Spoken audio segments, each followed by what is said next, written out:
Well, he's just going right at it.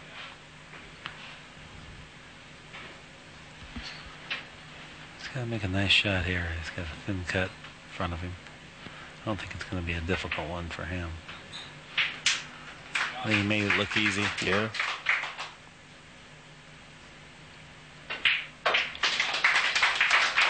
He's going for it. 2 games away from wrapping up tonight's session. Earl Strickland has a 33-28 advantage over Efren Reyes. And this 9-ball challenge called the Color of Money, $100,000 at stake, winner take all. This match will go on for 3 nights here at Ridgeways in Hong Kong.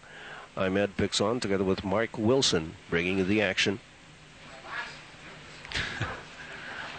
Well, he's in a pretty good mood now. He's telling jokes to the crowd, and he's feeling good. When the break starts working for him like that, he's that's his whole game right there. He needs that to occur.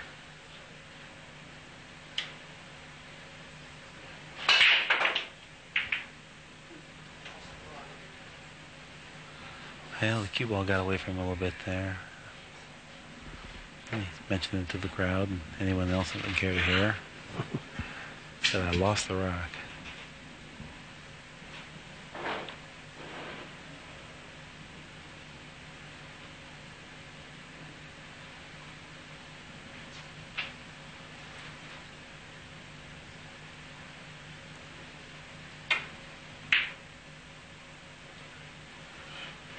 Yeah, he's made a terrific safety.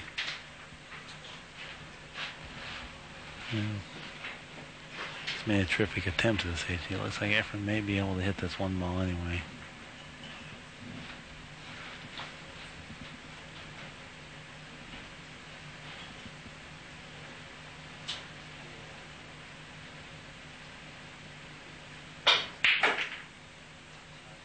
Yeah, that was a good shot. Good shot after you've been sitting there for a pretty good while. Yeah. Believe me, that looks like He needed that. Yeah, looked like you might be shooting a bowling ball with a thimble.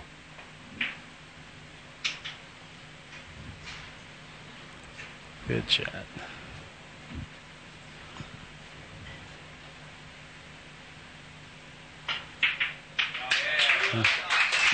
Efren Reyes now down by 4 at 33-29. The crowd appears to be a little bipartisan here. Oh, yeah. In favor, and I think a lot of the fans here really do not know how to take Mr. Earl Strickland. And I'm not saying that his behavior is correct, but whatever, that's what it takes for him to make him play good. You know, he has to get that emotion out. And there's no denying his greatness. The guy can really play. And not only will I tell you, but he will too.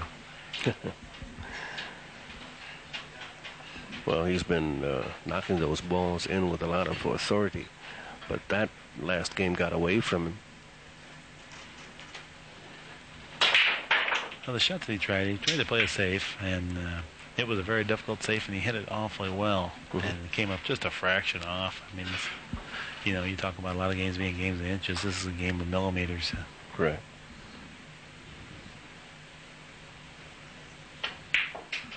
Now we see something new here. We see a little break with a shot for Efren. Give him a chance to get a little momentum back.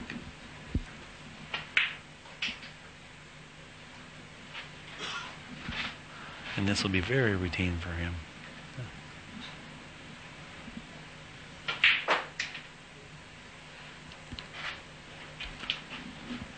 As far as making the match close, this has to be good to give him a chance to get up here and get his arm loosened up a little bit and get back in command of the table again. Feel like you're playing here rather than just watching.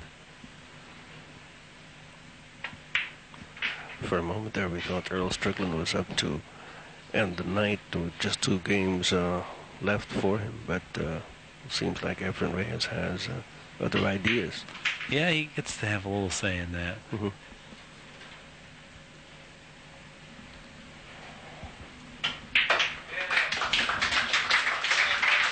So it's down now to a 3-game advantage for Earl Strickland at 33-30.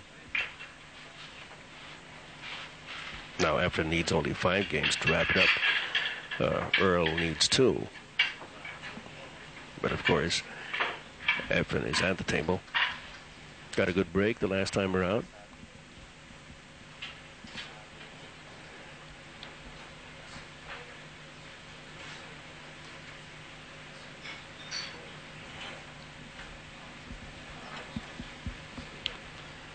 Referee meticulously inspects the rack, and now Efren prepares to break.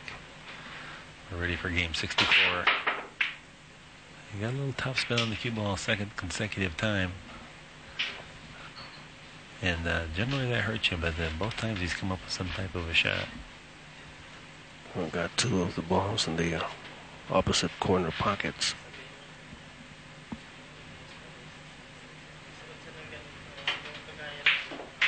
Fine, long, straight follow shot. Now he has control of the table. Played the 2 in the side and then the 3 in the corner.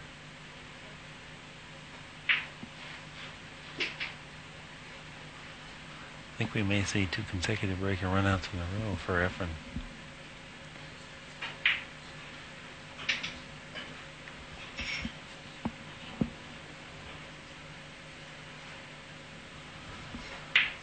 This is the difference right here. This transition, sometimes Earl's cue ball gets a little bit away from him. He gets too straight in, and he has to force the ball around with good shots.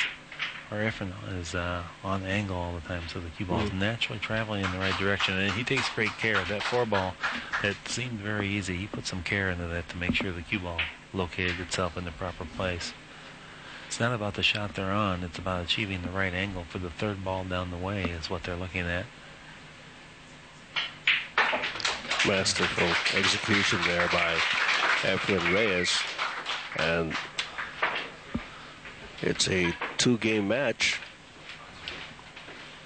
Well, this down is from 4. Just incredible, the performance on both players, I tell you. At first I was incredulous. Now I'm even more than just that.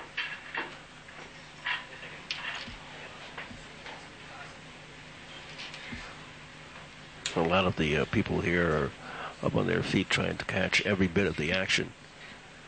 I see quite a few smiles on the spectator's face, too. Totally amused by the high level of play. You see Earl Strickland inspecting the scoreboard there.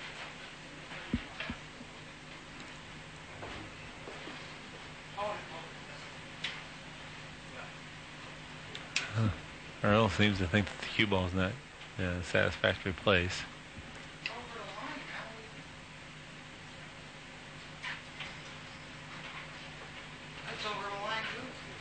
Who says it's over the line?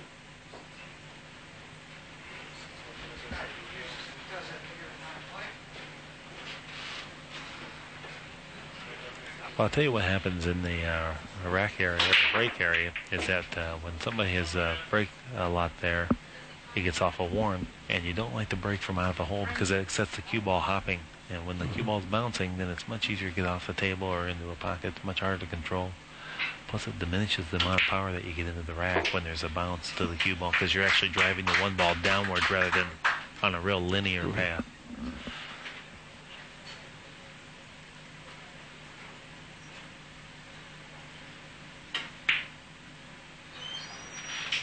Tremendous shot.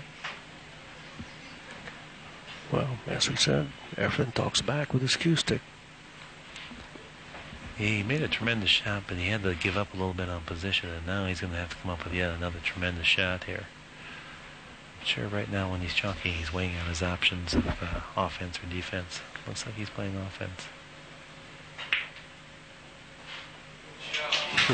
Tremendous shot. Absolute tremendous speed and tremendous accuracy.